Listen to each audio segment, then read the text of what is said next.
क्या आपने कभी सोचा है अगर हमारी पॉपुलेशन लगातार यूं ही बढ़ती रही तो हम कैसे ग्रोइंग पॉपुलेशन को फीड करेंगे विदाउट इंडेंजरिंग एनवायरनमेंट। आज हम देख रहे हैं जो भी हमारी मॉडर्न एग्रीकल्चर प्रैक्टिसेज है वो लगातार हमारे इकोलॉजी को नुकसान पहुंचा रही है, हमारे इन्वायरमेंट को नुकसान पहुंचा रही है।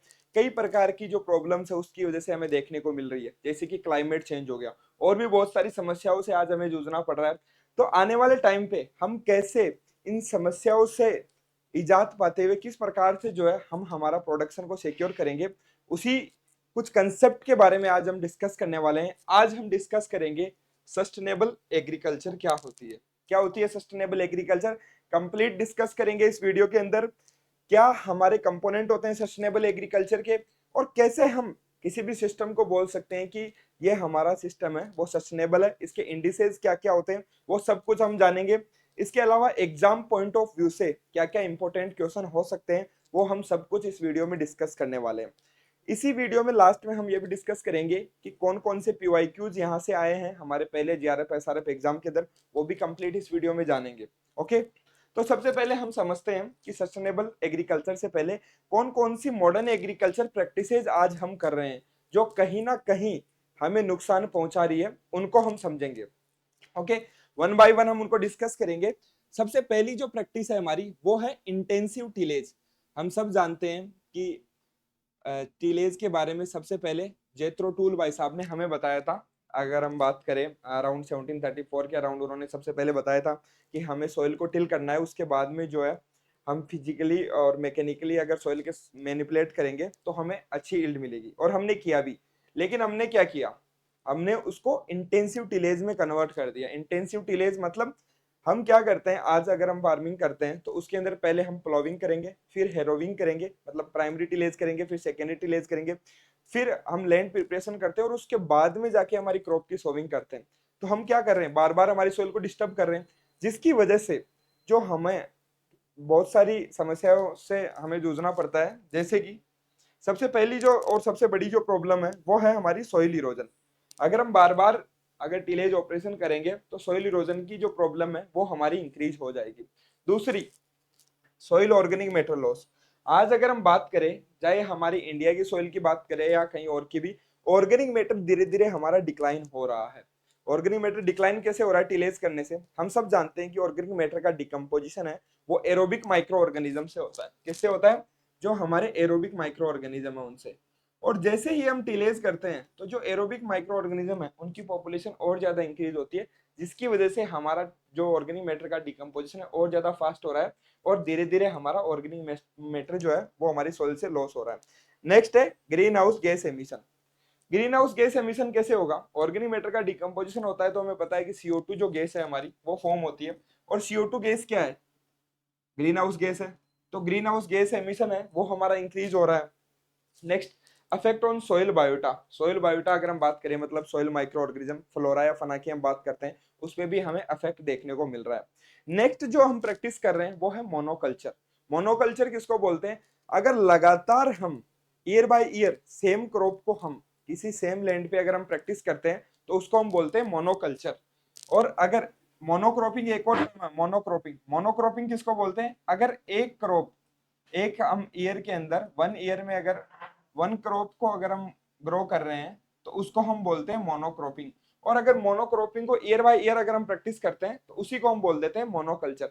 अब मोनोकल्चर से क्या हो रहा है हमारा, मोनोकल्चर से लगातार हम सेम क्रॉप को प्रैक्टिस कर रहे हैं तो हमारे सेम इंसेक्ट और पेस्ट के इंसिडेंस इंक्रीज हो रहा है, जिसकी वजह से हम आज देख भी रहे हैं। जैसे कि अगर कॉटन किसी जगह लगातार ग्रो किया जा रहा था तो वहां पे जो पिंक बॉलवर्म है उसकी समस्या इंक्रीज ज्यादा हुई। और यही नहीं, उसके बाद में अगर हम रेजिस्टेंट वैरायटी भी लेके आ जाते हैं, तो बीटी कॉटन लेके आए थे लेकिन बीटी कॉटन के अगेंस्ट भी क्या हुआ, हमें पिंक बॉलवर्म में जो पिंक बॉलवर्म है उसके अगेंस्ट रेजिस्टेंस देखने को मिला मिला ठीक है। उसके अलावा loss of natural indigenous crop diversity. Loss of, अगर हम बात करें, अगर हम मल्टीपल क्रॉप्स को शो करेंगे वहां पे ग्रो करेंगे तो वहां पे क्या है, डाइवर्सिटी बनी रहेगी। अलग अलग प्रकार की अगर हमारी क्रॉप होगी तो वहां पे अलग अलग प्रकार के हमारे बेनिफिशियल इंसेक्ट भी हमें देखने को मिलेंगे, लेकिन सेम क्रॉप लगाने से ये प्रैक्टिस नहीं होती है। तो ये मोनोकल्चर भी कहीं ना कहीं हमारे लिए क्या है, नुकसान का काम कर रही है। Next, irrigation practices.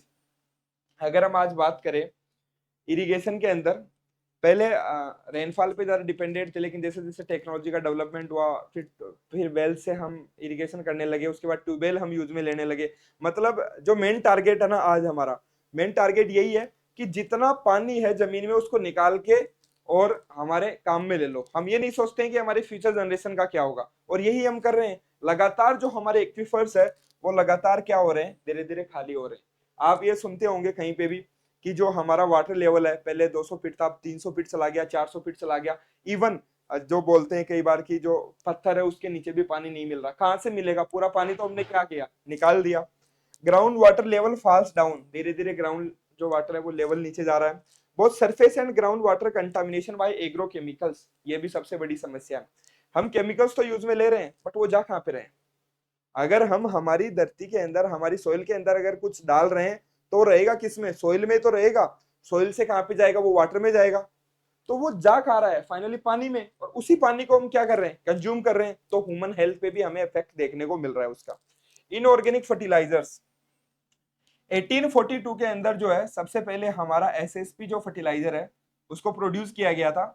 और उसके बाद में अगर हम ज्यादा नहीं बात करें तो केवल 180 साल हुए हैं, हम ऐसे बोल सकते हैं। और जो हमारे फर्टिलाइजर्स है उनके इंट्रोडक्शन को हुए हुए, और 180 ईयर के अंदर हम कितने हाई अमाउंट में हम फर्टिलाइजर यूज लेने लगे हम देख सकते हैं। यूरिया की अगर हम बात करें या अदर हम नाइट्रोजनस फर्टिलाइजर की बात करें तो उनकी एफिशिएंसी केवल कितनी है? हम बोल सकते हैं ओनली 30 to 40%। तो बाकी कहाँ जा रहा है भैया? बाकी कहाँ पे जा रहा है?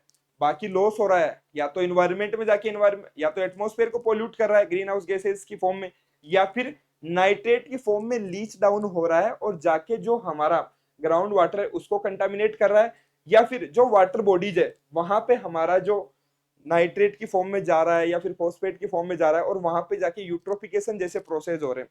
यूट्रोफिकेशन क्या होता है? यूट्रोफिकेशन की अगर हम बात करें, यूट्रोफिकेशन का मतलब है कि वाटर बॉडीज के अंदर ज्यादा न्यूट्रिएंट जाता है, तो उसकी वजह से वहां पे एल्गी की जो ग्रोथ है वो हमारी इंक्रीज होती है। और एल्गी की ग्रोथ अगर वहां पे इंक्रीज होगी वाटर बॉडीज में, जैसे कि पॉन्ड हो गया या कोई भी हमारा रिजर्वियर हो गया, तो वहां पे जो हमारी ऑक्सीजन का लेवल है वो हमारा डिक्रीज हो जाएगा। और ऑक्सीजन का लेवल अगर हमारा डिक्रीज हो जाएगा, ऑक्सीजन का लेवल डिक्रीज होगा तो क्या होगा? जो हमारी वाटर बॉडीज में जो भी हमारे ऑर्गेनिज्म है, वो जैसे कि मछली हो गई या कुछ भी और भी हमारे जो ऑर्गेनिज्म है जो हमारे एक्वाटिक बॉडी में रहते हैं, वो क्या होंगे? एक्वाटिक इकोसिस्टम में वो किल हो जाएंगे। तो ये सब नुकसान है इनऑर्गेनिक फर्टिलाइजर को यूज करने के। Next, synthetic pesticide. Synthetic pesticide की अगर हम बात करें, चाहे वो हर्बिसाइड हो, इंसेक्टिसाइड हो, या फिर फंजीसाइड हो, या कोई भी अदर केमिकल हो, आज हम लार्ज अमाउंट में यूज में ले रहे हैं। लेकिन उसका नुकसान तो किस पे देखने को मिल रहा है? हमें केमिकल्स की फॉर्म में दिख रहा है, मतलब वो नुकसान कर रहा है। फाइनली तो हमें ही नुकसान करेगा। वो वुमेन्स के लिए वो क्या है, कहीं ना कहीं इंडेंजरस है। तो जो हमारे सिंथेटिक पेस्टिसाइड है उसके यूज करने से जो हमारे नेचुरल पोलिनेटर्स है, जैसे कि हनी बी, अगर हम हमारे फील्ड में अप्लाई तो कर रहे हैं इंसेक्टिसाइड, लेकिन वहीं पे वो हमारे जो हार्मफुल इंसेक्ट है उनको किल करने के साथ साथ वो बेनिफिशियल को भी किल करेगा। क्योंकि इंसेक्टिसाइड तो ऐसा तो है नहीं कि वो मधुमक्खी को छोड़ देगा और इंसेक्ट को किल कर देगा, वो तो दोनों को किल करेगा। उसकी वजह से जो हमारे पोलिनेटर्स है उनकी पॉपुलेशन डिक्रीज हो रही है। जो नेचुरल प्रीडेटर्स थे उनकी पॉपुलेशन डिक्रीज हो रही है। जो हमारी साइकिल चलती थी एक, जिसके अंदर एक इंसेक्ट किसी दूसरे को खाता था, तो एक चक्कर बना हुआ था जिसको हम फूड साइकिल बोलते हैं, वो हमारी फूड साइकिल, फूड वेब कहीं ना कहीं डिस्टर्ब हो रही है इन पेस्टिसाइड के यूज लेने की वजह से। Next, high yielding seeds.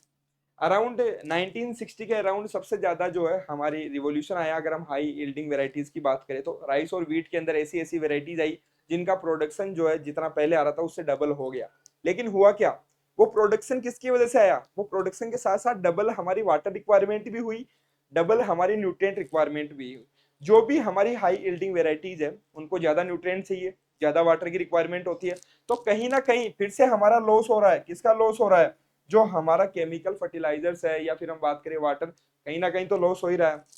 उसके अलावा loss of indigenous crop varieties, जो हमारी लोकल वेराइटीज थी उनका भी लॉस हो गया इनकी वजह से, हाइल्डिंग वेराइटीज की वजह से। जो कि जो हमारा आज क्लाइमेट चेंज हो रहा है, तो आप उठा के देख लो कहीं पे भी आप देखोगे, अगर लोकल एरिया में ओनली वो वेराइटीज ही काम कर रही है जो आपकी लोकल वेराइटीज थी, वही अच्छे से ग्रो कर पा रही है। ठीक है। Next, combine harvester. Combine harvester की अगर हम बात करें, मोस्टली अगर इसको यूज में लेते हैं राइस व्हीट की हार्वेस्टिंग के अंदर पंजाब हरियाणा में, अगर इंडिया की हम बात करें तो उससे क्या हो रहा है? रेजिड्यू वो कम से कम थोड़ा ऊपर से कट कर रही है। अब ऊपर से कट करने की वजह से क्या हो रहा है, हमारा रेजिड्यू वहां पे बच रहा है, और उस रेजिड्यू को क्या कर रहे हैं फार्मर्स, उस रेजिड्यू को फार्मर्स जो है वो जला रहे हैं। और उस जलाने की वजह से क्या हो रहा है, हमारा एक तो ऑर्गेनिक मैटर का नुकसान हो रहा है। अगर उस रेजिड्यू को ना जलाकर अगर कंपोस्ट में कन्वर्ट कर लेते तो वो हमारे लिए बेनिफिशियल होता। नेक्स्ट हमारा जो नुकसान हो रहा है वो हो रहा है इन्वायरमेंट में, वो पोल्यूशन कॉज कर रहे हैं। तो केवल मैंने कुछ यहाँ पे मॉडर्न एग्रीकल्चर प्रैक्टिसेस लिखी है जो कि हम आज प्रैक्टिस कर रहे हैं और उनका नुकसान देख रहे हैं। ये तो केवल कुछ एग्जाम्पल है, उसके अलावा भी बहुत सारी ऐसी प्रैक्टिसेज है जो कि आज फार्मर कर रहा है, जिसकी वजह से कल को हमें नुकसान देखने को मिलेगा, आज देखने को मिल रहा है। आप अगर देखोगे कैंसर पेशेंट पहले इतने नहीं होते थे, कैंसर पेशेंट कितने इंक्रीज हो गए, कई प्रकार की बीमारियां क्यों बढ़ रही है, इसका यही रीजन है कि हम क्या खा रहे हैं। फाइनली हम जो मिट्टी में डालेंगे वो फाइनली आ तो हमारी थाली में रहा है ना, तो हम थाली में हम क्या कंज्यूम कर रहे हैं वो मैटर करता है। तो जो हमारा इनपुट होगा वही हमें आउटपुट मिलेगा। अगर हम इनपुट ही जहर दे रहे हैं तो हमें खाने को भी जहर ही मिलेगा, और वो जहर जाके फिर फाइनली हमारे शरीर में भी क्या करेगा, जहर ही करेगा। इन सभी जो समस्याओं से अगर हम बात करें कंप्लीटली, हम ऐसे नहीं बोल सकते, इन सभी जो अब समस्याओं को अगर हम इकट्ठा करें और उसके बाद में बात करें कि क्या है इनका सॉल्यूशन, तो वो सॉल्यूशन है सस्टेनेबल एग्रीकल्चर में हमें देखने को मिलता है। तो सस्टेनेबल एग्रीकल्चर की डेफिनेशन से समझते हैं सस्टेनेबल एग्रीकल्चर किसको बोलते हैं। Sustainable agriculture is a form of agriculture, हमारी एक एग्रीकल्चर की फॉर्म है एम्ड एट मीटिंग द, इसका जो मेन ऑब्जेक्टिव है सस्टेनेबल एग्रीकल्चर का वो है need of the present generation. मतलब आज की जो हमारी जनरेशन है, हमारी जो पीढ़ी है, उसकी नीड को फुलफिल करे। बट ऐसा नहीं कि उसकी जगह हम रिस्क पे किसको छोड़ दे, हमारी फ्यूचर जनरेशन को। नहीं, फ्यूचर जनरेशन को ध्यान में रखते हुए प्रेजेंट जनरेशन की नीड को फुलफिल करते हैं हम, without without wasting, without degrading the natural resources. अब नेचुरल रिसोर्सेज क्या है, सबसे बड़ा रिसोर्स तो हमारी सोइल है, सोइल को डिग्रेड नहीं करना है। सोइल के अंदर आज जैसे कि सोइल इरोजन की प्रॉब्लम है, या फिर सोइल लैंड डिग्रेडेशन की कई प्रकार की प्रॉब्लम हमें देखने को मिलती है, सेलिनाइजेशन, एल्कलाइजेशन, ये सब क्यों हो रहा है, फर्टिलाइजर अप्लाई करने की वजह से। हम उसको रिस्क में लगा के जो है हम प्रेजेंट जनरेशन की नीड को फुलफिल नहीं कर सकते। ठीक है, नेक्स्ट जो चीज है, नेक्स्ट हमारा जो नेचुरल सोर्स है वो हो गई हमारी एयर। एयर को भी हम क्या कर रहे हैं, पोल्यूट कर रहे हैं, वाटर को हम पोल्यूट कर रहे हैं। जो भी हमारा नेचुरल रिसोर्स है उसको हमें डिग्रेड नहीं करना है, उसको कंजर्व करते हुए अगर हम प्रेजेंट जनरेशन की नीड को फुलफिल करते हैं, उसी को हम सस्टेनेबल एग्रीकल्चर बोलते हैं। और सस्टेनेबल एग्रीकल्चर की कोई एक डेफिनेशन नहीं है, सस्टेनेबल एग्रीकल्चर एक कंप्लीट सिस्टम है जिसके अंदर हमें हर चीज का ध्यान रखना होता है, फ्रॉम सीड सोइंग से लेके उसकी मार्केटिंग तक।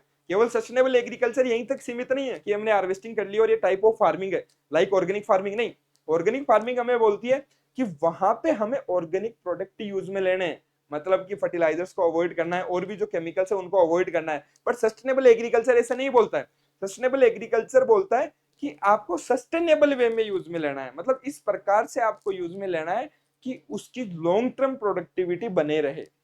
ओके, इसके अलावा भी कुछ टाइप की एग्रीकल्चर को हम यहाँ पे डिस्कस करेंगे, मतलब कंफ्यूज हो जाते हैं कई बार स्टूडेंट। एक होता है सब्सिस्टेंस एग्रीकल्चर, सस्टेनेबल एग्रीकल्चर अलग है और सब्सिस्टेंस एग्रीकल्चर अलग है। क्या होती है सब्सिस्टेंस एग्रीकल्चर? सब्सिस्टेंट एग्रीकल्चर का जो मेन ऑब्जेक्टिव होता है वो होता है हमारा to sustain life and family need. देखो कर क्या रहे थे हम, अगर हम पहले की बात करें, जब से हमारा इंडस्ट्रियलाइजेशन हुआ है, जब से हमारा मैकेनाइजेशन हुआ है, और मेनली तो ये जो रिवॉल्यूशन आया हमारा वो लास्ट 200 ईयर्स में आया, उससे पहले कर क्या रहे थे हम कर रहे थे केवल, जो अगर हम बात करें तो सब्सिस्टेंस एग्रीकल्चर, मतलब हमें केवल उतनी ही खेती करनी थी जिससे कि हमारा पेट गुजारा हो सके। मतलब केवल उतना अनाज उगाता था किसान कि जिससे उसका घर चल सके। बहुत ज्यादा जो है हम उस पर डिपेंडेंट नहीं थे कि हमें इससे इनकम बनानी है। लो हमारा इनपुट होता था और लो ही हमारा आउटपुट होता था। तो ये कई बार क्वेश्चन आता है कि सब्सिस्टेंट एग्रीकल्चर में जो है आउटपुट और इनपुट मतलब बहुत हाई होते हैं या लो, तो लो ही इनपुट होता था और लो ही आउटपुट होता था सब्सिस्टेंस एग्रीकल्चर में। लेकिन फिर हुआ क्या, फिर हमारा इंडस्ट्रियलाइजेशन आया, पॉपुलेशन हमारी इंक्रीज हुई, इंक्रीजिंग पॉपुलेशन को फीड करने के लिए हमारे पे किसानों पे प्रेशर आया, और उस प्रेशर में हम धीरे धीरे किसकी तरफ मूव कर गए, कॉमर्शियल फार्मिंग की तरफ मूव कर गए। क्या होती है कॉमर्शियल फार्मिंग, जो कि हम आज प्रैक्टिस कर रहे हैं, जिसका मेन पर्पज है, दिमाग में एक ही चीज है कि मेरे को तो पैसा चाहिए, ज्यादा पैसा चाहिए, मेरे को क्या चाहिए, मेरे को टू ऑब्टेन हाई इनकम, मेरा मेन ऑब्जेक्टिव एक ही है कि मेरे को ज्यादा पैसा चाहिए, उसके लिए मुझे इनपुट भी हाई देने होंगे तो मुझे आउटपुट भी हाई मिलेगा। ये तो अच्छी बात है कि आउटपुट हाई मिलेगा, लेकिन मुझे इनपुट भी तो हाई देने पड़ेंगे। वहां पे क्या देना होगा, इनपुट भी हाई देने होंगे। जैसे कि चाहे वो सीड हो, हमारा फर्टिलाइजर हो, या फिर वाटर हो, कुछ भी रिसोर्स हो, वो हमारा हाई अमाउंट में हमें यहाँ पे अप्लाई करना होगा। उसी को हम बोलते हैं कॉमर्शियल फार्मिंग। और मेन ऑब्जेक्टिव क्या होता है कॉमर्शियल फार्मिंग का, दिमाग में रखना, to obtain high income. Next जो टाइप की हमारी फार्मिंग है जिसकी हम बात करें, सस्टेनेबल एग्रीकल्चर, इसका मेन ऑब्जेक्टिव है इकोलॉजिकल बैलेंस। केवल इकोलॉजिकल बैलेंस नहीं, इसके साथ साथ भी हम बात करेंगे, इसके 3 कंपोनेंट होते हैं, वो अभी हम डिस्कस करेंगे। उसके अलावा भी एक हमारी लो इनपुट सस्टेनेबल एग्रीकल्चर भी होती है, इसके बारे में भी हम डिटेल में डिस्कस करेंगे आगे कंप्लीट। इसके अलावा हम देखेंगे क्या हाई इनपुट हमारी एग्रीकल्चर कौन सी होती है, वो सब कुछ हम आगे इस वीडियो में डिस्कस करेंगे। ओके, देखो अब मैं बात कर रहा था किसकी, कि क्या हमारे प्रिंसिपल होते हैं, क्या क्या कंपोनेंट होते हैं हमारे सस्टेनेबल एग्रीकल्चर के, जिनको हमें ध्यान में रखना होता है। 3 कंपोनेंट है, दिखने में हमारे को केवल यहाँ पे 3 शब्द लग रहे हैं, लेकिन इसके अंदर बहुत कुछ आ रहा है। क्या क्या कंपोनेंट है हमारा, इन्वायरमेंटल हेल्थ हमारे लिए जरूरी है। इन्वायरमेंटल हेल्थ क्या इंक्लूड करती है हमारी, इन्वायरमेंट हेल्थ का मतलब है कि जो हम मॉडर्न एग्रीकल्चर प्रैक्टिसेस अभी जिनको जाना हमने, जिसकी वजह से हमें क्या हो रहा है, पोल्यूशन, तो पोल्यूशन नहीं होना चाहिए। सस्टेनेबल एग्रीकल्चर के अंदर किसी भी प्रकार का हमें पोल्यूशन नहीं करना है, कोई भी ऐसी एक्टिविटी नहीं करनी है जिसकी वजह से पोल्यूशन हो। हमें कोई भी एक्टिविटी ऐसे नहीं करनी है जैसे कि जो इन्वायरमेंट को नुकसान पहुंचाए, यूट्रोफिकेशन, यूट्रोफिकेशन को अवॉइड करना है। उसके लिए क्या करना होगा हमें, यूट्रोफिकेशन हो किससे रहा था हमें ये पता लगाना होगा। यूट्रोफिकेशन हो रहा था हमारे नाइट्रोजनस फर्टिलाइजर से, तो हमें उसको उतना ही अप्लाई करना है जितनी रिक्वायरमेंट है। हमें पहले रिक्वायरमेंट का पता लगाना है, रिक्वायरमेंट के अकॉर्डिंग ही, जिसको हम बोलते हैं कि साइट स्पेसिफिक न्यूट्रिएंट मैनेजमेंट भी हम वर्ड यूज में लेते हैं, उसके लिए जितना रिक्वायरमेंट है केवल उतना ही हमें अप्लाई करना है। हमें इन्वायरमेंट की हेल्थ को प्रायोरिटी में रखना है, हमारे इन्वायरमेंट को किसी भी प्रकार का नुकसान नहीं होना चाहिए। नेक्स्ट, केवल इन्वायरमेंट ही नहीं, उसके साथ साथ अब भाई किसान इन्वायरमेंट का तो ध्यान रख लेगा, लेकिन भैया किसान काम किस पे करता है, और करना भी चाहिए, क्योंकि फाइनली जो उसकी इनकम है वो किस पे डिपेंड करती है, फार्मिंग पे। तो इकोनॉमिक प्रॉफिटेबिलिटी भी हमारे लिए उतनी ही जरूरी है। क्या, इकोनॉमिक प्रॉफिटेबिलिटी मतलब किसान को उसकी जो इनकम है, जो हाँ जहाँ पे वो खेती कर रहा है उसको वहां पे जितनी इनकम मिलनी चाहिए, वो इनकम भी वहां पे उसको मिलनी चाहिए। इकोनॉमिक प्रॉफिटेबिलिटी भी हमारे लिए उतनी ही जरूरी है, नहीं तो किसान क्यों प्रैक्टिस करेगा, नहीं करेगा वो, उसको कोई सस्टेनेबल एग्रीकल्चर नहीं प्रैक्टिस करनी। नेक्स्ट है हमारा social and economic equity. Social and economic equity को भी हमें ध्यान में रखना है। सोशल एंड इकोनॉमिक इक्विटी मतलब सस्टेनेबल एग्रीकल्चर हमें केवल एग्रीकल्चर प्रैक्टिस करना नहीं सिखाता, ये भी बोलता है कि समाज के अंदर जो है, जो किसान है, उनके अंदर इक्विटी होनी चाहिए। मतलब उनकी, हम चाहे इज्जत की बात करें या किसी प्रकार की चाहे एजुकेशन की बात करें, तो इक्वल एजुकेशन होना चाहिए। ऐसा नहीं कि हमारे एक गांव है या फिर हमारे नेशन है उसके अंदर कुछ किसान है वो तो बहुत ज्यादा अमीर हो गए और कुछ जो है वो बहुत गरीब हो गए। दोनों में समानता होनी चाहिए, इक्विटी होनी चाहिए। हमारी गवर्नमेंट की पॉलिसी ऐसी होनी चाहिए जो दोनों को कहीं ना कहीं इक्वल रखे।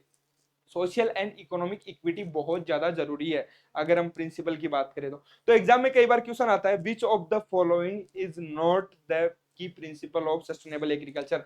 तो इन्वायरमेंटल हेल्थ, इकोनॉमिक प्रॉफिटेबिलिटी और सोशल एंड इकोनॉमिक इक्विटी के अलावा जो भी ऑप्शन हो वो हमारा प्रिंसिपल नहीं होगा। ये 3 प्रिंसिपल है, इनको बेटा याद कर लेना, बहुत इंपॉर्टेंट है। क्लियर, चलो आगे बढ़ते हैं। अब जो एलिमेंट है, अब हम बात करेंगे कैसे करेंगे। सर कब से बता रहे हो आप समस्याओं के बारे में, समाधान की तो बात ही नहीं की आपने। अब करेंगे हम समाधान की बात, कि क्या समाधान है जो हमारी मॉडर्न एग्रीकल्चर प्रैक्टिसेज है, उनको हम कैसे धीरे धीरे शिफ्ट करके जो है हम एक सस्टेनेबल एग्रीकल्चर प्रैक्टिस की तरफ बढ़ सकते हैं। जो सबसे पहली और सबसे मोस्ट इंपॉर्टेंट है वो है हमारे जो प्रैक्टिस है, एलिमेंट है सस्टेनेबल एग्रीकल्चर का, वो है सॉइल कंजर्वेशन। देखो सब कुछ हमें किससे मिल रहा है, जिसको हम माता का दर्जा देते हैं ना, धरती माता, तो धरती से हमें क्या मिल रहा है, सब कुछ मिल रहा है। अगर हम धरती को कंजर्व नहीं करेंगे तो हम कहाँ से आने वाले टाइम पे जो है इंक्रीजिंग पॉपुलेशन की डिमांड को फुलफिल कर पाएंगे। तो पहले मिट्टी को बचाओ, संरक्षण करो, हमारी सोइल को कंजर्व करो। सोइल को कंजर्व कैसे करेंगे, सोइल इरोजन हो रहा है, सोइल इरोजन हो रहा है तो कैसे रोकेंगे सोइल इरोजन, भाई मिट्टी को ढक के रखो, मिट्टी को कवर करके रखो हमेशा। दिमाग में रखो कि मिट्टी हमेशा हमारी कवर होनी चाहिए। मिट्टी को कोई, मतलब हम क्या करते हैं कि हमने जो खरीफ सीजन है उसमें हमने सोविंग कर ली, उसके बाद रबी में फिर हम कंप्लीट जो जायद सीजन होता है हमारा, उसमें कंप्लीट क्या है, हमारी मिट्टी को खाली छोड़ देते हैं, जिसकी वजह से मोस्टली अगर हम बात करें तो हमें विंड इरोजन की प्रॉब्लम देखने को मिलती है। तो कवर करके रखो, कवर करने के लिए कवर क्रॉप्स को ग्रो करो। कवर क्रॉप, बोले कवर क्रॉप क्या होती है? कवर क्रॉप बेटा वो क्रॉप होती है जो कि हमारी सोइल को कवर करके रखती है, जो फास्ट ग्रोथ करती है। मोस्टली ये लेग्यूमिनस क्रॉप्स होती है, जिसमें काउपी हो गया, हमारा मूंग हो गया, ये सब हमारे कवर क्रॉप में आते हैं। तो कवर क्रॉप को अगर हम ग्रो करेंगे तो हमारी सोइल कंजर्व रहेगी। उसके अलावा हमें ऐसी प्रैक्टिसेस करनी है, मान लीजिए हिली रीजन है, तो वहां पे हिली रीजन में जो है ऐसी प्रैक्टिसेस करो जो कि हमारे इरोजन को क्या करे, डिक्रीज करे। जैसे कि हमारी टेरेसिंग हो गई, टेरेस फार्मिंग जिसको हम बोलते हैं, सीढ़ी नुमा जो खेती होती है, जो हमारी एक स्लोपी लैंड होती है, उसको कुछ इस प्रकार से जो है हम कन्वर्ट कर देते हैं। तो टेरेस फार्मिंग हमें करनी चाहिए, वो भी हमारे सोइल कंजर्वेशन का ही मेथड है। तो ये सबसे मोस्ट इंपॉर्टेंट चीज है। उसके अलावा इंटेंसिव टिलेज को अवॉइड करो। क्या करो फिर करो मिनिमम टिलेज। जीरो टिलेज की तरफ कंप्लीटली मत जाओ, एक साथ मिनिमम कर दो। मतलब अगर 2 बार आप प्लाविंग कर रहे हो, एरोविंग कर रहे हो, तो उसको डिक्रीज कर दो। ओके, तो उससे भी हम क्या है, हमारी सोइल को कंजर्व कर सकते हैं। नेक्स्ट जो इंपॉर्टेंट एलिमेंट है वो है हमारा क्रॉप डाइवर्सिटी। बोले डाइवर्सिटी क्या होती है? डाइवर्सिटी का मतलब होता है कि केवल हम एक पे ही ना निर्भर रहे, बहुत सारी हमारी क्रॉप स्पीसीज को हम ग्रो करें, उसको बोलते हैं क्रॉप डाइवर्सिटी। तो हमें केवल एक सिंगल क्रॉप पे डिपेंडेंट नहीं रहना है, हमें डाइवर्सिफिकेशन करना है। वो हॉरिजॉन्टली भी हो सकता है और वर्टिकली भी। हॉरिजॉन्टली कैसे डाइवर्सिफिकेशन कैसे करेंगे कि एक एक साल में, 1 ईयर में कोशिश करो आप कि केवल एक क्रॉप पे डिपेंड ना रहो। मान लो हमने अगर राइस ले लिया, तो राइस एक सीरियल क्रॉप है, तो उसके बाद में कोशिश करो उसके अंदर जो है लेग्यूमिनस क्रॉप को भी आप इनकॉर्पोरेट करो। जो क्रॉपिंग सिस्टम है हमारा, उसके अंदर जो है ज्यादा से ज्यादा हमारी क्रॉप स्पेसीज को हमें इनकॉर्पोरेट करना है। वो हमारा हो गया हॉरिजॉन्टल क्रॉप डाइवर्सिफिकेशन। एक होता है vertical crop diversification. Vertical crop मतलब वर्टिकली अगर हम क्रॉप डाइवर्सिफिकेशन करते हैं, वो कैसे करते हैं? मान लीजिए मैंने यहाँ पे मल्टी स्टोरिंग, जो आपने फार्मिंग सुना होगा जिसको हम बोलते हैं, उसके अंदर क्या करते हैं, कोई भी हमने एक ट्री लगा लिया जिसकी हाइट बहुत ज्यादा है, फिर उससे थोड़ा छोटा यहाँ पे कुछ लगा लिया हमने, फिर यहाँ पे हम कर रहे हैं। तो ये क्या हुआ, सेम स्पेस के अंदर हमने क्या कर दिया, क्रॉप डाइवर्सिफिकेशन कर दिया। हम एग्रो फॉरेस्ट्री को प्रैक्टिस कर सकते हैं। एग्रो फॉरेस्ट्री को प्रैक्टिस कर सकते हैं। क्या होता है एग्रो फॉरेस्ट्री? एग्रो मतलब यहाँ पे एग्रीकल्चर से मतलब एग्रो का मतलब यहाँ पे एग्रीकल्चर आ जाएगा, और एग्रीकल्चर मतलब हम क्रॉप की बात करेंगे प्लस लाइव स्टॉक की बात करेंगे। ओके, प्लस किसकी बात करेंगे, हम हॉर्टिकल्चर जो हमारे ट्रीज होते हैं उनकी हम बात करेंगे यहाँ पे एग्रो का मतलब। और फॉरेस्ट्री का मतलब हमारे फॉरेस्ट ट्रीज, जिनको हम मेनली किसके लिए ग्रो करते हैं, मेनली टिम्बर के लिए करते हैं, या फिर फॉडर के लिए करते हैं, फ्यूल के लिए करते हैं। तो उनको हमें क्या करना है, आपस में इनकॉर्पोरेट करना है, उसी को हम एग्रो फॉरेस्ट्री बोलते हैं। एग्रो फॉरेस्ट्री में हमारी क्रॉप्स को भी साथ में ग्रो करते हैं, लाइव स्टॉक भी वहां पे हम रखते हैं, फॉरेस्ट ट्रीज भी हम वहां पे लगा सकते हैं। फॉरेस्ट ट्रीज का पर्पज कुछ भी हो सकता है, हम फॉरेस्ट ट्रीज को जो है एज ए विंड ब्रेक भी लगा सकते हैं, एज ए शेल्टरेबिलिटी भी लगा सकते हैं, या फिर हम हमारे बाउंड्री के चारों तरफ भी लगा सकते हैं। ठीक है, और कई बार लगाते हैं ना वो मतलब मेड पे लगा देते हैं। तो ये ट्री लगाने की वजह से कई बार क्या है कि आपसी तकरार भी हो जाती है, तो थोड़ा पेड़ जो है वो सोच समझ के लगाना, ठीक है, अगर मेड पे लगा रहे हो तो। नेक्स्ट जो हमारा एलिमेंट है वो है water quality and water conservation. Water quality क्यों इंपॉर्टेंट है? देखो, अगर हम बात करें, अगर हमारा वाटर सेलाइन होगा या उसके अंदर किसी भी प्रकार का अगर बोरोन का कंटेंट ज्यादा है, सोडियम का कंटेंट ज्यादा है, वो क्या करेगा, हमारी मिट्टी को खराब करेगा, वहां पे हमें क्रॉप यील्ड नहीं मिलेगी अच्छी। तो हमें ध्यान देना है कि वाटर क्वालिटी को किस प्रकार से हम इंप्रूव कर सकते हैं। अगर हम अप्लाई कर रहे हैं, वाटर अप्लाई कर रहे हैं, ग्राउंड वाटर, तो उसकी हम क्या करें, पहले हम जांच करवा ले कि वो ठीक तो है या नहीं है, उसी के बाद में हम अप्लाई करें। इवन सॉइल के अंदर भी अगर हमें न्यूट्रिएंट भी अप्लाई करना है, तो पहले हम वहां पे केवल हमारी सॉइल टेस्टिंग है वो केवल बुक्स तक नहीं रहनी चाहिए, वो किसान तक पहुंचनी चाहिए। और इसीलिए अभी मतलब आपने अगर सुना हो तो शिवराज सिंह जी ने जो है अभी एक प्रोग्राम भी चलाया, जिसके अंदर जो हमारे जो साइंटिस्ट है, वो अब हर डिस्ट्रिक्ट के अंदर जो है हमारा साइंटिस्ट जाएगा और वहां पे किसान से 1-to-1 करेगा। ये एक अच्छा इनिशिएटिव है जो हमारे यूनियन एग्रीकल्चर मिनिस्टर ने लिया है, और ये इसकी रिक्वायरमेंट बहुत पहले से थी कि साइंटिस्ट का काम, अच्छी बात है कि लैब के अंदर रिसर्च करना है, लेकिन फाइनली उसको समझाएगा कौन, जो हमारा फाइनल स्टेक होल्डर है, किसान। उसको भी तो समझाना चाहिए कि भाई हो क्या रहा है, हम आपके लिए कर क्या रहे हैं। यहाँ पे काम हो रहा है, वहां पे किसान बोल रहा है कि यार वैज्ञानिक कुछ नहीं करते। तो उस चीज को मतलब क्रॉस करने के लिए कि हम कुछ काम करते हैं, तो अब साइंटिस्ट जा रहे हैं ग्राउंड पे और देखते हैं उसका पॉजिटिव इम्पैक्ट भी कहीं ना कहीं हमें देखने को मिलेगा। हमें वाटर को कंजर्व करना है, वाटर को वेस्ट नहीं करना। ऐसे मेथड्स हमें इरिगेशन के लिए यूज में लेने हैं, जैसे कि ड्रिप इरिगेशन हो गया, स्प्रिंकलर हो गया, जो कि हमारा जिसके अंदर कम से कम वाटर यूज में लिया जाए, ऐसे मेथड्स को हमें यूज में लेना है। नेक्स्ट कवर क्रॉप को यूज में लेना है, ऑलरेडी हम बात कर चुके हैं, कवर क्रॉप जो है सॉइल कंजर्वेशन में हमने बात कर ली। उसके अलावा इंटीग्रेटेड मैनेजमेंट करना है हर चीज का, इंटीग्रेटेड फीड मैनेजमेंट करना है हमें, इंटीग्रेटेड न्यूट्रिएंट मैनेजमेंट करना है, इंटीग्रेटेड पेस्ट मैनेजमेंट। सभी जो मैनेजमेंट है हमें इंटीग्रेटेड वे में करना है। इंटीग्रेटेड का मतलब, मैं इंटीग्रेटेड न्यूट्रिएंट मैनेजमेंट की बात करूं, इंटीग्रेट का मतलब ही होता है आपस में मिलाना, और न्यूट्रिएंट मैनेजमेंट, देखो बहुत सारे हमारे मेथड है जिससे कि हम हमारी सोइल के अंदर न्यूट्रिएंट अप्लाई कर सकते हैं। न्यूट्रिएंट अप्लाई करने की जरूरत क्यों हुई है हमारी सोइल में? देखो, सोइल हमें पता है किससे बनती है, रॉक से। रॉक किससे बनते हैं? मिनरल से। ओके, तो फाइनली मिनरल क्या होते हैं? मिनरल से ही तो हमें न्यूट्रिएंट मिलता है।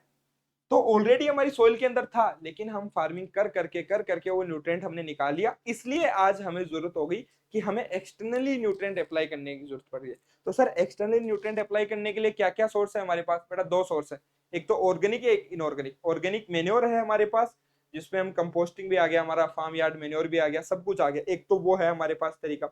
दूसरा क्या है?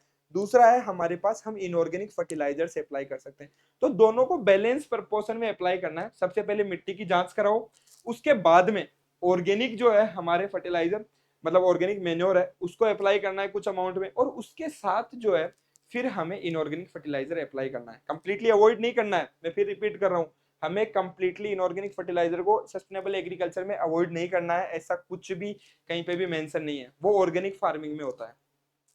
ऑर्गेनिक पेस्ट मैनेजमेंट करना है, वही पेस्ट मैनेजमेंट में भी केवल इंसेक्टिसाइड पे हमें डिपेंड नहीं होना है, उसकी जगह हमें जैसे कि हमारे प्रीडेटर्स हो गए उनको भी हमें यूज में लेना है, जो कि हमारी हेल्प करते हैं। बायो एजेंट्स हो गए, उसके अलावा भी हमारे बहुत सारी फंजिसाइड होती है जो कि हमें मदद करती है, मतलब जो बायोलॉजिकली इंसेक्ट पेस्ट को कंट्रोल करने में, वो मेथड्स हमें यूज में लेने हैं।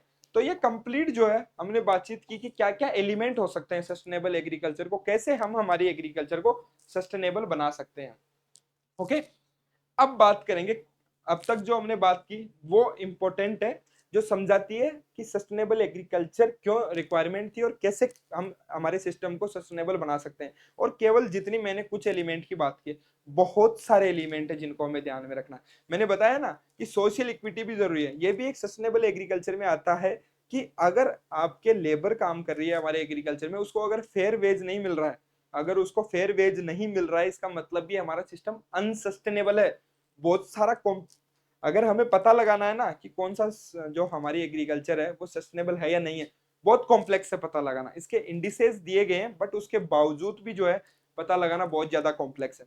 तो कुछ इंडिसेस की हम बात करेंगे, और यहाँ पे हम केवल बात करें कौन से साइंटिस्ट ने जो है वो इंडिसेस दिए थे। तो हमारा पहला इंडेक्स है टोटल फैक्टर प्रोडक्टिविटी। जो टोटल फैक्टर प्रोडक्टिविटी है वो 1993 में रॉबर्ट डब्ल्यू हर्ड एक साइंटिस्ट थे, उन्होंने ये दिया था।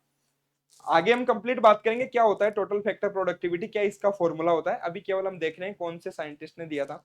Coefficient of sustainability, index of sustainability, agriculture sustainability, sustainable coefficient, ये जो चार इंडेक्स है, मेजर इंपॉर्टेंट इंडेक्स, वो दिए थे हमारे रेस्पेक्टेड प्रोफेसर रतनलाल सर ने, जिन्होंने केवल हमें, इंडिया को ही नहीं पूरे वर्ल्ड के लिए सोइल ऑर्गेनिक कार्बन पे बहुत ज्यादा काम किया है, और इंडिया को प्राउड फील कराया है। इवन आईआरआई के लिए भी बहुत मतलब प्राउड की बात है कि वो आईआरआई के एलुमनाई थे। 1957 के अराउंड उन्होंने यहाँ से अपनी मास्टर्स कंप्लीट की थी soil science and agricultural chemistry division से। उसके बाद में यूएसए गए और वहां से उन्होंने अपनी पीएचडी पोस्ट डॉक की, और वहीं पे एक अपने नाम से वो क्या चला रहे हैं, वहां पे एक इंस्टीट्यूट भी अभी रन कर रहे हैं, जो कि कंप्लीटली फोकस करता है सोइल ऑर्गेनिक कार्बन को इंक्रीज करने के लिए। और रतनलाल सर बोलते हैं कि ओनली अगर हमें सस्टेनेबल बनाना है हमारी एग्रीकल्चर को, तो ओनली जो वे है वो है कि हमें हमारी सोइल के अंदर ऑर्गेनिक कार्बन को इंक्रीज करना ही होगा किसी भी हालत में। अगर नहीं करेंगे तो हमारी जमीन और ज्यादा बंजर हो जाएगी।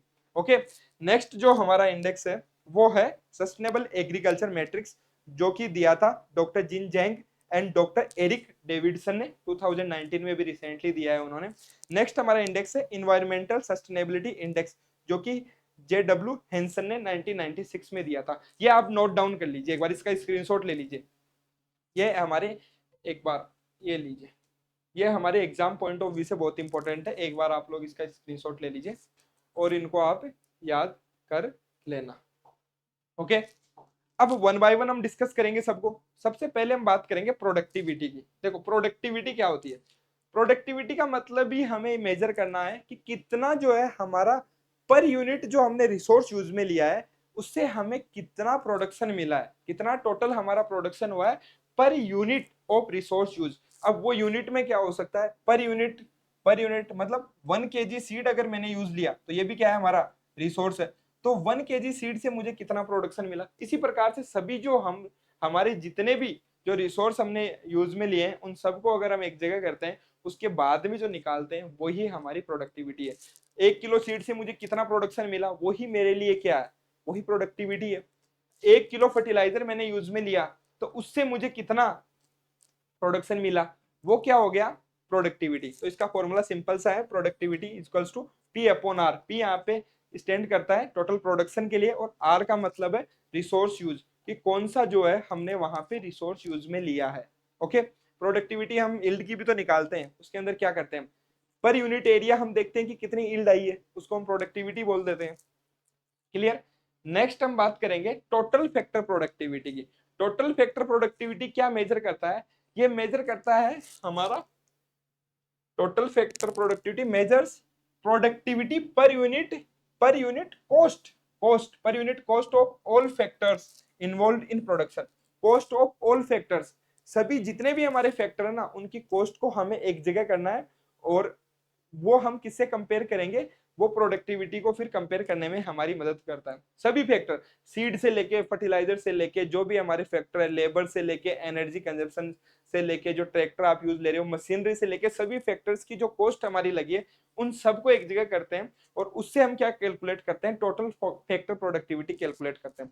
फॉर्मूला क्या होगा? Total factor productivity equals to P. P का मतलब क्या हो गया? हमारा टोटल प्रोडक्शन हो गया।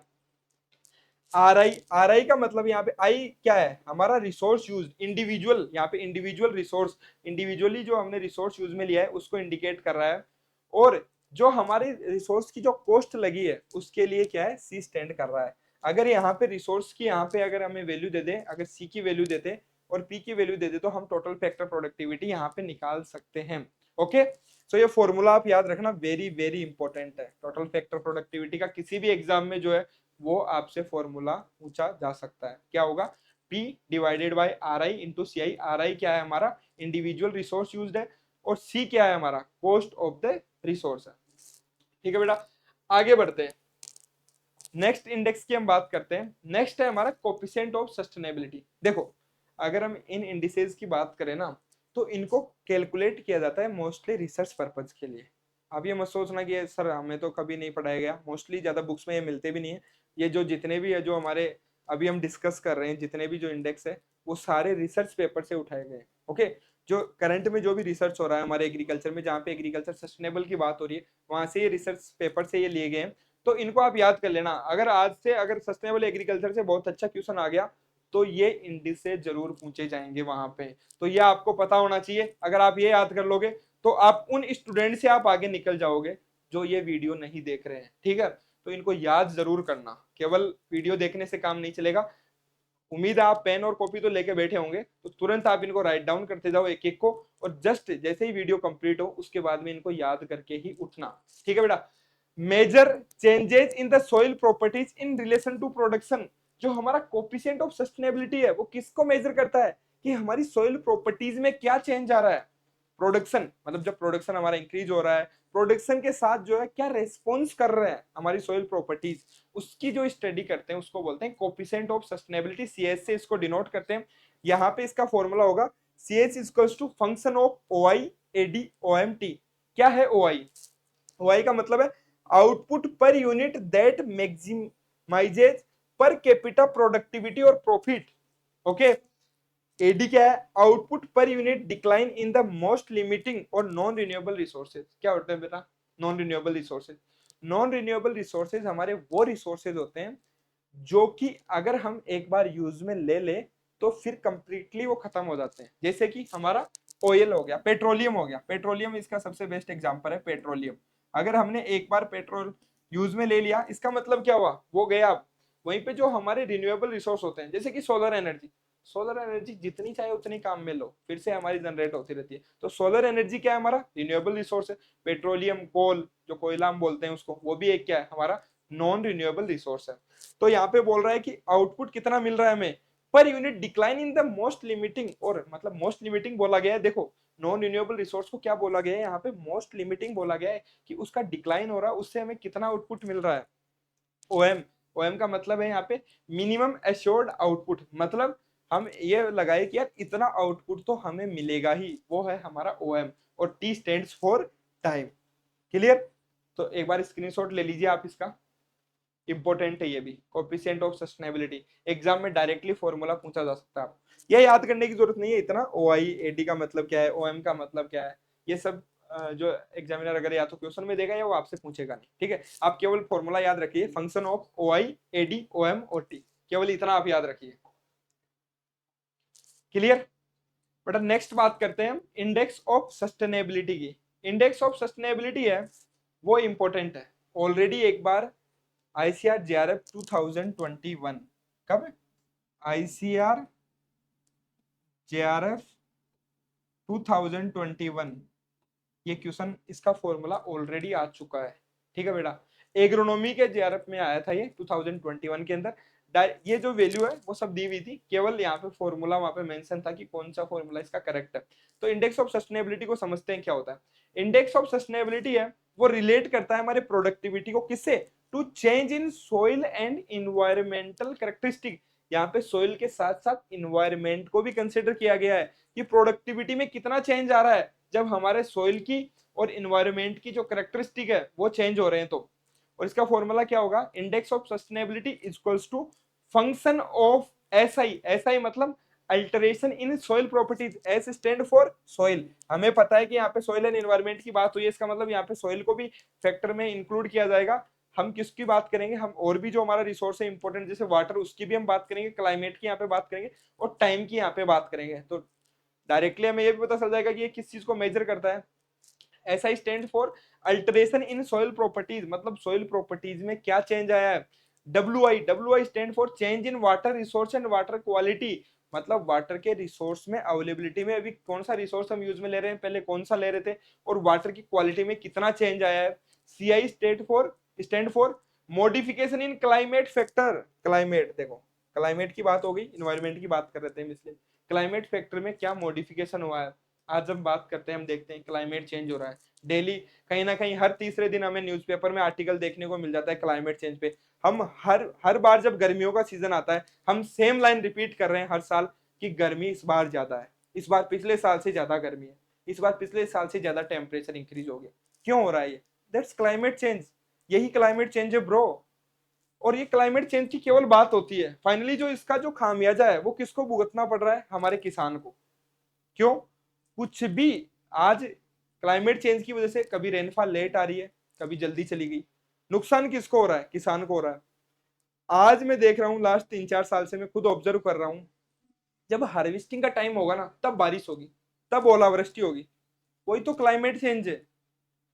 और ये सब क्यों हो रहा है, जो हम प्रैक्टिस कर रहे हैं ना, जो आज जो हम इन्वायरमेंट के साथ कर रहे हैं ना, वो हमारे साथ हो रहा है। किसी ना, गलती कोई करे लेकिन नुकसान तो, मतलब नेचर जो है यहाँ पे, आप अगर नेचर के साथ छेड़छाड़ करोगे मतलब नेचर आपको बता देगा, उसका जवाब देना जानता है। ठीक है, तो वापिस फॉर्मूले पे आते हैं। जो हमारा इंडेक्स ऑफ सस्टेनेबिलिटी है उसका फॉर्मूला होगा हमारा function of S I into W I multiply by C I multiply by T, T stand for time. तो एस आई सोइल के फैक्टर को कंसिडर कर रहा है, डब्ल्यू आई वाटर के, सी आई किसको कर रहा है, क्लाइमेट के फैक्टर को कंसिडर कर रहा है। इन सब के फंक्शन को ही हम क्या बोलते हैं, इंडेक्स ऑफ सस्टेनेबिलिटी बोलते हैं। फटाफट इसका स्क्रीनशॉट ले लो और नोट डाउन कर लो, इंपॉर्टेंट है, ऑलरेडी आ चुका है एक बार। और 0.001% बच्चे ही थे जिन्होंने आंसर करेक्ट किया होगा। तो अगर आप भी उसमें आना चाहते हो तो इसको याद कर लेना, क्लास के बाद में याद रखना। नेक्स्ट हम बात करते हैं एग्रीकल्चर सस्टेनेबिलिटी। एग्रीकल्चर सस्टेनेबिलिटी क्या होता है, देखो a broad based index based on several agricultural production parameters. अब तक तो हम केवल सॉइल और एनवायरनमेंट की बात कर रहे थे, लेकिन अब टर्म भी तो क्या आ रहा है, कंप्लीट एग्रीकल्चर आ रहा है ना। तो एग्रीकल्चर सस्टेनेबिलिटी बात करता है, हमारा एक ब्रॉड बेस्ड इंडेक्स है जो कि बहुत सारे जो हमारे एग्रीकल्चर प्रोडक्शन पैरामीटर्स है उनको ये कंसिडर करता है, और उनको कंसिडर करके जो ये फॉर्मूला बनाया गया है, इसका क्या फॉर्मूला होगा, S equals to function of PT. PT मतलब productivity per unit of the limited और नॉन रिन्यूएबल रिसोर्सेज। फिर से वही बात आ गई कि पर यूनिट जो हमने इनपुट दिया है किसका, जो नॉन रिन्यूएबल रिसोर्सेज, उससे मुझे क्या प्रोडक्टिविटी मिली, वो हो गया हमारा पीटी। एसपी, एसपी मतलब critical soil property of routing depth soil organic matter content. मतलब रूट की डेप्थ की भी यहाँ पे बात हो रही है, तो इसका मतलब रूट की डेप्थ भी मैटर करती है, ऑर्गेनिक मैटर कंटेंट मैटर करता है हमारे लिए।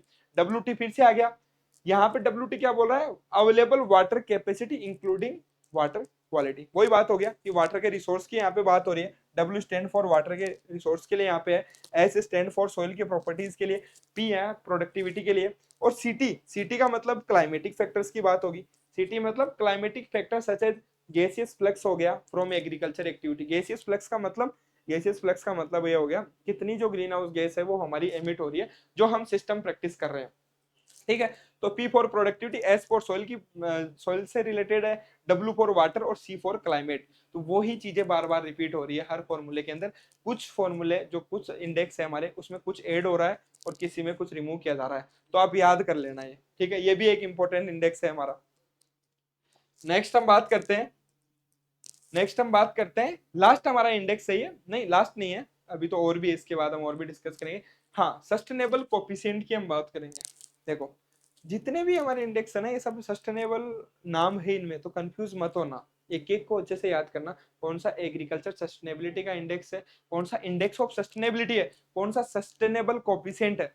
सस्टेनेबल कोफिशिएंट सबसे ज्यादा कॉम्प्लेक्स है, मल्टीपर्पज इंडेक्स भी है, लेकिन ये एग्रीकल्चर सस्टेनेबिलिटी जिस प्रकार से एक मल्टीपर्पज इंडेक्स था, वो भी हार्ड था लेकिन वो भी मल्टीपर्पज इंडेक्स था, उसी प्रकार से जो हमारा सस्टेनेबल कोफिशिएंट है वो भी क्या है, मल्टीपर्पज इंडेक्स है। देखो, इसके दो फॉर्मूले होते हैं। सस्टेनेबल कोफिशिएंट को हम दो तरीके से कैलकुलेट करते हैं। जो पहला फॉर्मूला है वो इंक्लूड कर रहा है हमारा पीटी। पीटी का मतलब अब तक तो याद हो गया होगा बेटा, PT stands for productivity per unit input of the limited और non renewable resources. Non renewable resources से हमें कितनी प्रोडक्टिविटी मिल रही है। पीडी किसके लिए स्टैंड करता है यहाँ पे, productivity per unit decline in soil property. जो सोइल प्रॉपर्टीज में डिक्लाइन हुई है उससे हमें कितनी प्रोडक्टिविटी मिल रही है, पर unit decline in soil property. SC किसके लिए स्टैंड करता है, critical level of soil properties. मतलब सोइल प्रॉपर्टी के लिए हमने कोई क्रिटिकल एक लिमिट डिसाइड किया होगा, इससे जो कम ऑर्गेनिक मैटर नहीं होना चाहिए वो उसको बताता है। पीडी हमें प्रोडक्टिविटी बताता है हमारा per unit decline in soil property, और PT stand for productivity per unit input of limited और नॉन रिन्यूएबल रिसोर्सेज। इसको भी नोट डाउन कर लेना, इंपॉर्टेंट है। ओके, नेक्स्ट जो हमारा एक और इसका फॉर्मूला है वो है, उसमें जो हमारा सस्टेनेबल कोफिशिएंट होगा वो किसका कोफिशिएंट होता है, वो फंक्शन होता है, वो होता है हमारा एसआई। एसआई का मतलब अभी हमने पहले भी बात की थी, अल्टरेशन इन सॉइल प्रॉपर्टीज में क्या चेंज आ रहा है।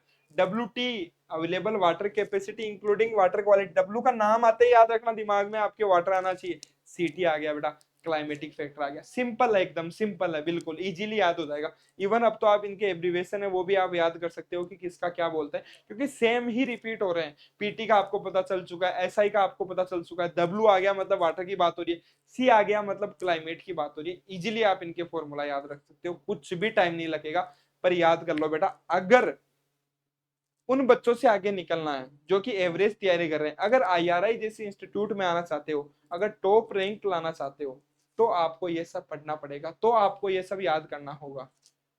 ठीक है, नेक्स्ट हम बात करते हैं।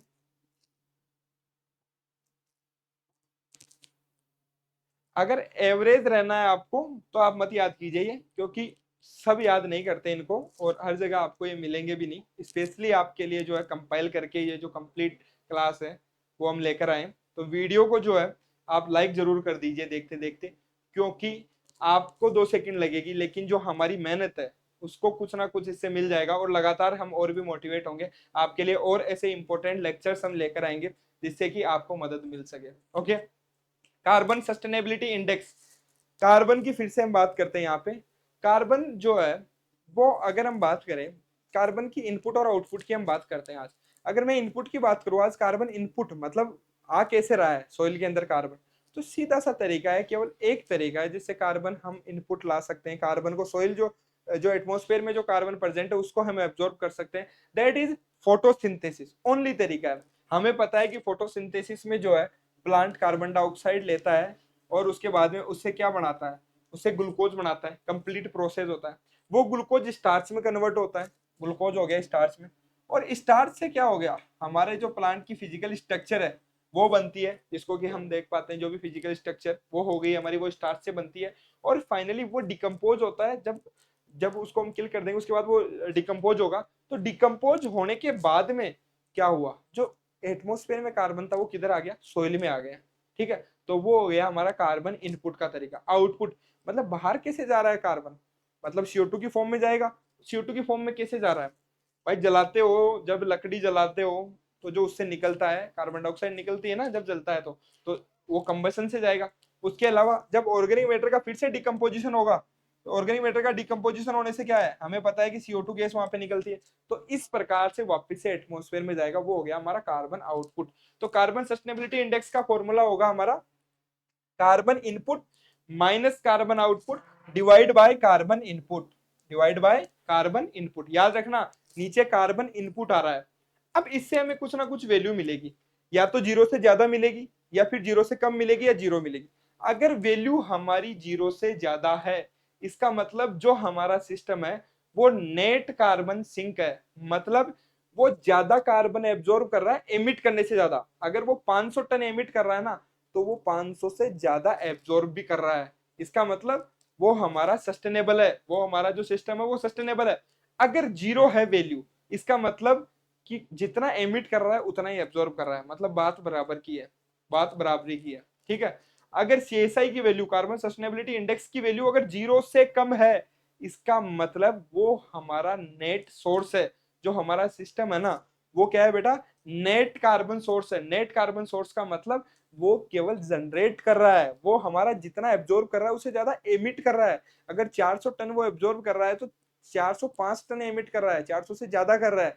400 से चाहे एक ज्यादा करे या 5 ज्यादा करे, मतलब 400 से ज्यादा एमिट कर रहा है, तो इसलिए उसको बोलेंगे नेट कार्बन सोर्स। और उसको नेट कार्बन सिंक कब बोलेंगे, जब CSI की वैल्यू जीरो से ज्यादा होगी। तो याद कर लेना, ये वेरी वेरी इंपॉर्टेंट है कि इफ CSI की वैल्यू जीरो से ज्यादा है तो उस सिस्टम को बोलेंगे हम नेट कार्बन सिंक। अगर CSI की वैल्यू जीरो से कम है तो उसको बोलेंगे हम नेट कार्बन सोर्स। ठीक है, ओके, उम्मीद है आपको अच्छे से समझ आया होगा। और फाइनली लास्ट हमारा जो इंडेक्स है वो आ चुका है स्क्रीन पे, वो है हमारा sustainable yield index. Very very important. क्या मेजर करता है हमारा सस्टेनेबल यील्ड इंडेक्स, ये मेजर करता है हमारे लॉन्ग टर्म वायबिलिटी को और स्टेबिलिटी ऑफ एग्रीकल्चर सिस्टम। मतलब क्या हम, हमारा जो एग्रीकल्चर सिस्टम है वो लॉन्ग टर्म में वाइबल होगा या नहीं होगा, स्टेबल है या नहीं है। हमने बना तो दिया, मान लो हमने कोई प्रैक्टिस बनाई, जैसे मैंने अभी थोड़ी देर पहले आपसे बताया था ना कि किस क्या क्या एलिमेंट हो सकते हैं हमारे उसके लिए, सस्टेनेबल एग्रीकल्चर के लिए। अब उन एलिमेंट्स को हम अगर फील्ड में लेके आएंगे तो हम उसको यूज में ले रहे हैं। जब 3-4 साल के लिए यूज में लिए ना, तो 4 साल का डेटा मैंने कलेक्ट किया और 4 साल के डेटा से मैंने सस्टेनेबल यील्ड इंडेक्स निकाला। मैं ये पता लगाना चाहता हूँ कि क्या ये स्टेबल जो है 50 साल बाद में भी स्टेबल रहेगा या नहीं रहेगा, क्या मेरा जो सिस्टम है वो वाइबल है या नहीं है। अगर हमें चेक करना है तो सस्टेनेबल यील्ड इंडेक्स निकाल लो बेटा। उसका क्या है फॉर्मूला, सस्टेनेबल यील्ड इंडेक्स का क्या है फॉर्मूला, सिंपल सा फॉर्मूला है।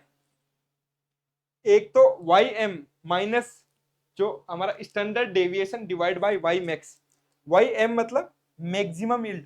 जो मैंने 4 साल का मेरा डेटा आया, मान लीजिए मैं एग्जांपल ले रहा हूं 4 6 3 5 8, ओके, तो ये 5 साल का हो गया, 4 का नहीं, 5 साल का मैंने ले लिया। तो वाई एम क्या होगा इसमें, वाई एम का मतलब हो गया यहाँ पे मैक्सिमम यील्ड ऑब्जर्व्ड।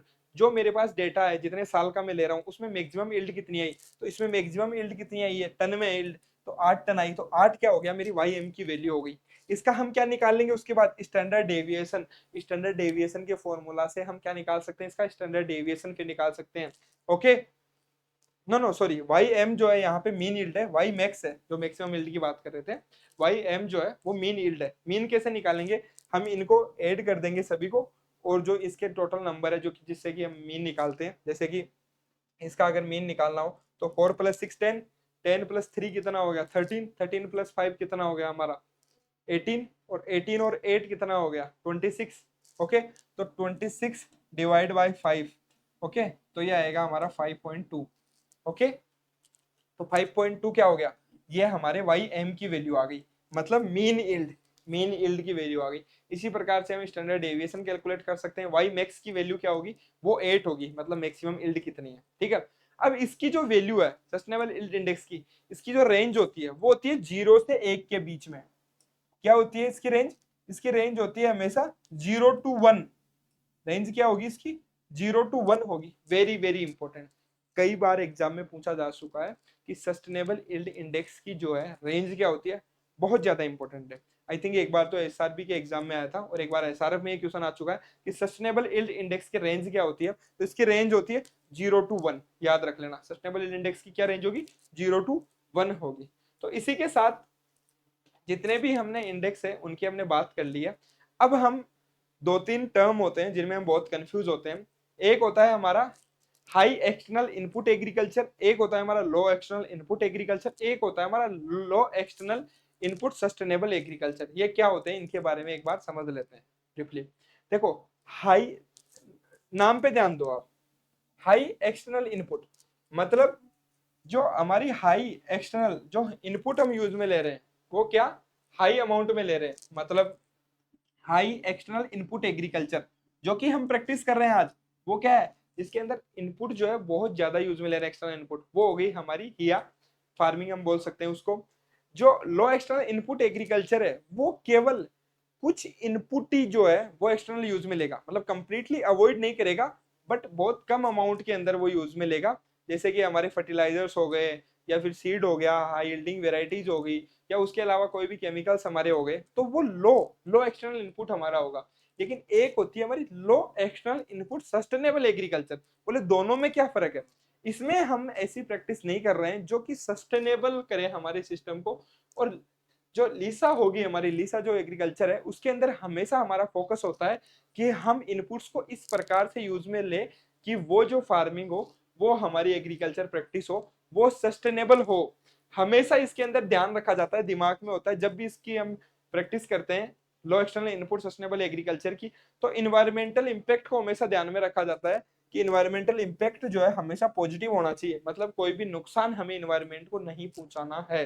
ओके, और मेन फोकस होता है कि हम कैसे ऑप्टिमाइज करें जो भी नेचुरल रिसोर्सेज है, जो भी मिनिमम एक्सटर्नल इनपुट्स है, उनको इस प्रकार से हमें यूज में लेना है कि उससे हमें मैक्सिमम प्रोडक्शन मिल सके।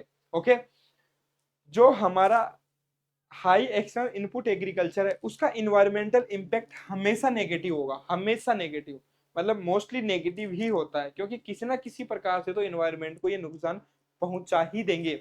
लास्ट अगर हम बात करेंगे सस्टेनेबिलिटी की, तो हाई एक्सटर्नल इनपुट एग्रीकल्चर में सस्टेनेबिलिटी पे कोई फोकस नहीं होता, बिल्कुल लो होता है। जो मेन फोकस होता है वो है हमें शॉर्ट टर्म प्रोडक्टिविटी पे। जो लो एक्सटर्नल इनपुट एग्रीकल्चर है उसमें हम ध्यान में रखते हैं, बट उसमें भी इतना नहीं रखते, उसमें प्रोडक्टिविटी को एनवायरमेंटल कंसर्न से हम बैलेंस करते हैं। बट जो लो जो हमारी लो एक्सटर्नल इनपुट सस्टेनेबल एग्रीकल्चर है उसमें मेन जो एम होता है हमारा वो सस्टेनेबिलिटी पे होता है, मेन जो फोकस होगा वो सस्टेनेबिलिटी पे होगा। इनकी फुल फॉर्म आती है बेटा यहाँ से इनके बारे में नहीं पूछा जाता, यहाँ से फुल फॉर्म जरूर इनकी याद कर लेना। हाई एक्सटर्नल इनपुट एग्रीकल्चर, लो एक्सटर्नल इनपुट एग्रीकल्चर, लो एक्सटर्नल इनपुट सस्टेनेबल एग्रीकल्चर। ठीक है, तो इनकी फुल फॉर्म जरूर एग्जाम में कई बार पूछी जाती है, तो आप वो याद कर लेना।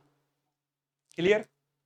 अब हम कुछ गवर्नमेंट इनिशिएटिव की बात कर लेते हैं जो कि इंडिया में चलाए गए हैं सस्टेनेबल एग्रीकल्चर के लिए। और ये स्कीम्स है केवल आज से नहीं चल रही, ये 2007 से हमारी स्कीम स्टार्टेड है। तो 2007 के अंदर हमारी एक स्कीम स्टार्ट की थी गवर्नमेंट ने, राष्ट्रीय कृषि विकास योजना। तो एग्जाम में क्वेश्चन आ सकता है यहाँ पे डायरेक्टली, हमें केवल इतना याद रखना है कि कौन सी स्कीम कब आई थी। उसका मेन जो पर्पस था वो नाम से हमें पता चल रहा है, राष्ट्रीय कृषि विकास योजना। अब नेशनल एग्रीकल्चर का मतलब विकास डेवलपमेंट करना है, उसके लिए बहुत सारे हमारे इनमें प्रोजेक्ट दिए गए, बहुत सारे रिसर्च प्रोजेक्ट चलाए गए, बहुत सारे हमारे एसयूज हैं उनके अंदर फंडिंग की गई ताकि जो है वहां पे ऐसे प्रोजेक्ट चलाए जा सके जो लोकल नीड्स है उनको फुलफिल करने के लिए। तो राष्ट्रीय कृषि विकास योजना कब आया था? 2007 में आई थी ये स्कीम। नेक्स्ट हमारा जो सस्टेनेबल एग्रीकल्चर के लिए नेशनल मिशन चलाई थी गवर्नमेंट ऑफ इंडिया ने, national mission on sustainable agriculture 2010 में आया था ये national mission on sustainable agriculture. उसमें उन प्रैक्टिसेस को जो है वो प्रमोट किया गवर्नमेंट ने जो कि कहीं ना कहीं हमारी एग्रीकल्चर के लिए सस्टेनेबल है। नेक्स्ट हमारा सब mission on agro forestry, agro forestry भी हमें पता है कि सस्टेनेबल एग्रीकल्चर के लिए बहुत जरूरी है। तो ये सब मिशन जो आया था वो 2014 में आया था। लास्ट जो हम रिसेंटली 2015 में आया था हमारी गवर्नमेंट की एक स्कीम आई थी, परंपरागत कृषि विकास योजना। परंपरागत, देखो नाम में देखो परंपरागत, जो पहले से हम करते जा रहे हैं, पहले से जो हम खेती करते आ रहे हैं। कृषि विकास योजना मतलब वापिस से भाई ट्रेडिशनली प्रैक्टिसेस को प्रमोट करो। जो हम आज जो कहीं ना कहीं प्रैक्टिस कर रहे हैं वो अच्छी बात है, लेकिन परंपरागत कृषि विकास योजना पे ध्यान दो। ये स्कीम आई थी हमारे 2015 में। एग्जाम में डायरेक्टली क्वेश्चन आ जाता है कि कौन सी स्कीम कौन सी ईयर में आई थी। मैच द फॉलोइंग में भी आ सकता है और डायरेक्टली भी हमारा क्वेश्चन आ सकता है। ठीक है, तो इनको याद कर लेना नोट डाउन करके। अब हम बात कर लेते हैं कौन जो एग्जाम में क्वेश्चन की मैं बात कर रहा था कि सस्टेनेबल एग्रीकल्चर से कौन कौन से क्वेश्चन हमारे आए हैं। कंप्लीटली केवल मैंने इसमें जेआरएफ के इंक्लूड किए हैं क्वेश्चन, और भी बहुत सारे क्वेश्चन है। ठीक है, तो फर्स्ट क्वेश्चन है हमारी स्क्रीन पे, when PI is productivity per unit input of the limited और non renewable resources, SI is alteration in soil properties, WI is change in water resource and quality, CI modification in climatic factors, and T is the time the index of sustainability can be computed as। बेटा बोला था ना important है।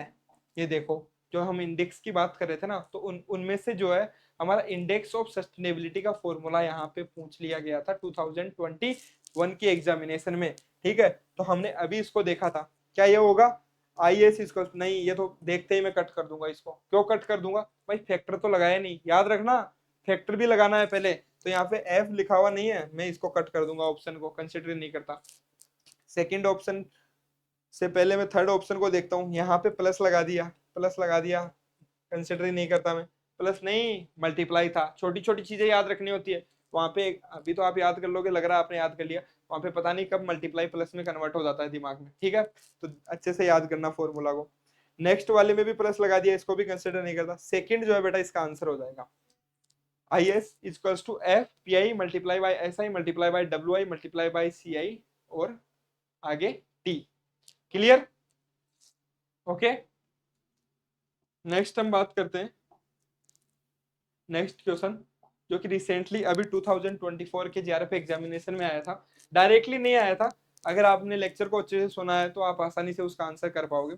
Assassin यहाँ पे reason type का ये question है, among component of sustainability productivity and ecological viability are more important than economic and social viability. देखो मैंने बताया था ना कि जो सस्टेनेबिलिटी के जो कंपोनेंट है उसमें जो प्रोडक्टिविटी और इकोलॉजिकल वायबिलिटी है वो हमारे लिए ज्यादा इंपॉर्टेंट है। किसके कंपैरिजन में? सोशल एंड इकोनॉमिक वायबिलिटी में। ठीक है, इसका रीजन क्या दिया गया है यहाँ पे देखते हैं अभी। Because food security depend upon पर कैपिटा प्रोडक्टिविटी। फूड सिक्योरिटी बेटा स्टार्टिंग में बात की थी ना, फूड सिक्योरिटी क्या होती है कि नेशन जो है उसके अंदर इतना फूड होना चाहिए कि उसकी पॉपुलेशन के लिए वो सफिशिएंट हो, उसको हम फूड सिक्योरिटी बोलते हैं।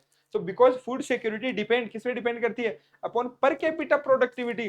पर कैपिटा प्रोडक्टिविटी मतलब, क्योंकि फूड सिक्योरिटी का मतलब ही क्या है कि हमारी जितनी भी कंप्लीट पॉपुलेशन है, मतलब पर कैपिटा की बात हो रही है ना, कि पर capita productivity and permanence of productivity. Permanence का मतलब यहाँ पे जो है परमानेंट से है, और परमानेंट से है, और सस्टेनेबिलिटी जो है वो परमानेंट की तो बात करता है कि हमारा जो है sustain agriculture permanent long term के लिए जो है वो प्रोडक्टिव होनी चाहिए। Depend on the ecological base of the production. किस पे डिपेंड करती है? Ecological base. इकोलॉजिकल, देखो जो टर्म यहाँ पे यूज में लिया गया है कि जो इकोलॉजिकल बेस है उस पर वो डिपेंड करती है। तो क्या होगा इसका आंसर? जो हमारा असर्शन है वो भी करेक्ट है, बिल्कुल करेक्ट है। और जो रीजन दे रहा है, जो उसको डिफाइन कर रहा है कि क्यों हमारी सस्टेनेबिलिटी प्रोडक्टिव जो कंपोनेंट होते हैं उसके अंदर प्रोडक्टिविटी और इकोलॉजिकल वायबिलिटी क्यों इंपॉर्टेंट होती है, वो भी रीजन हमारा इसमें क्लियर हो रहा है। क्योंकि प्रोडक्टिविटी इसलिए इंपॉर्टेंट होती है क्योंकि वो हमारी फूड सिक्योरिटी के लिए इंपॉर्टेंट है, और इकोलॉजिकल वाइबिलिटी इसलिए इंपॉर्टेंट होती है कि जो हमारी प्रोडक्टिविटी की जो परमानेंट, मतलब कब हम उसको परमानेंट बोल जाएंगे, जब उसका इकोलॉजिकल जो बेस होगा, जब हमारी इकोलॉजी मतलब इन्वायरमेंट इकोलॉजिकल बैलेंस, जो कि हमने मेन ऑब्जेक्टिव देखा था, जब हमारा इकोलॉजी बैलेंस होगी तब जाके जो है हमारा सिस्टम सस्टेनेबल हो पाएगा। तो दोनों जो है, अगर आपको आपने पूरा लेक्चर अच्छे से सुना, एक एक चीज को अगर अच्छे से समझा है, तो आप आसानी से इसका आंसर कर सकते थे। तो इसका आंसर होगा first, both assertion and reason are correct and R is the correct explanation of A. Clear? अब अगर आपने इतनी देर लेक्चर को सुना है तो आपके लिए एक क्वेश्चन में लेके आया हूं, यहाँ पे स्क्रीन पे आप देखो। In the context of India which of the following is are considered to be practice of the eco friendly agriculture. देखो यहाँ पे टर्म इको फ्रेंडली है, लेकिन वो सब बात तो किस पे आ रही है, जो हमने अब तक बात की है, सस्टेनेबल एग्रीकल्चर, इको फ्रेंडली, वो सब क्या है, वो प्रैक्टिसेस तो आप समझ सकते हो। तो 4 ऑप्शन आपको दिए गए हैं और आपको चूज करना है इनमें से कौन सा जो प्रैक्टिस है वो इको फ्रेंडली है, इन्वायरमेंट को नुकसान नहीं पहुंचाती है। फर्स्ट है crop diversification, second legume intensification, third tensiometer use, fourth है हमारा वर्टिकल फार्मिंग। तो इन चारों में से आपको चूज करना है क्या चारों ही हमारे लिए इकोलॉजी के लिए, मतलब इकोलॉजी के लिए बेनिफिशियल है, या इनमें से केवल एक है या दो है, ये आपको चूज करना है।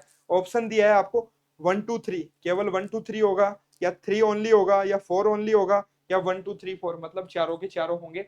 ये आपको कमेंट सेक्शन में बताना है कि क्या होगा इसका आंसर। ओके, तो उम्मीद है दोस्तों सस्टेनेबल एग्रीकल्चर जो है क्या होती है, ये कंसेप्ट आपके क्लियर हुआ होगा, आपको अच्छे से ये समझ में आया होगा कि क्या डिफरेंस होता है। जो भी हम अलग जो प्रैक्टिस करते हैं ना, बायोडायनेमिक एग्रीकल्चर, वो सब अलग है, पर सस्टेनेबल एग्रीकल्चर एक बड़ा सिस्टम है। मतलब हम देखें तो ये बहुत ब्रॉड टर्म है, जो बहुत सारी चीजों को जो है एक मतलब एक साथ लेके और फिर चलता है, जिसके अंदर इंपॉर्टेंट है हमारी कि इकोनॉमिक प्रॉफिटेबिलिटी भी होनी चाहिए, इकोलॉजिकल बैलेंस हमारा होना चाहिए, इन्वायरमेंट, सोशल और इकोनॉमिक इक्विटी भी हमारी होनी चाहिए। सब कुछ हम इसमें ध्यान में रखते हैं, ठीक है। उसके बाद में हमने बहुत सारे इंडेक्स की बात की है, उनको आप जरूर याद कर लेना, इंडेक्स इंपॉर्टेंट है हमारे लिए, एक एक इंडेक्स इंपॉर्टेंट है, एक एक इंडेक्स का फॉर्मूला इंपॉर्टेंट है, वो याद कर लेना, एग्जाम में कभी भी पूछा जा सकता है। अगर आप वो याद करोगे तो आप दूसरों से आगे निकल जाओगे, और तो कुछ नहीं है। और फाइनली मैं इस वीडियो को यहीं पे एंड करता हूँ। आंसर जरूर लिखिएगा आप कमेंट सेक्शन में, और ये जरूर बताइएगा कि आपको ये लेक्चर कैसा लगा, क्या आपके लिए यूजफुल रहा। इसी प्रकार से हम ऑर्गेनिक फार्मिंग का ऑलरेडी जो है कंप्लीट वन शॉट हम ला चुके हैं ऑर्गेनिक फार्मिंग का, और आगे प्रिसीजन एग्रीकल्चर हो गया, और भी कौन से टॉपिक पे आपको जो है वो लेक्चर चाहिए, वीडियो चाहिए, वो आप बता दीजिएगा। अरे वाला सदैव आपके लिए काम कर रहा है, ठीक है। इसी के साथ एंड करते हैं इस वीडियो को यहीं पे। जय हिंद।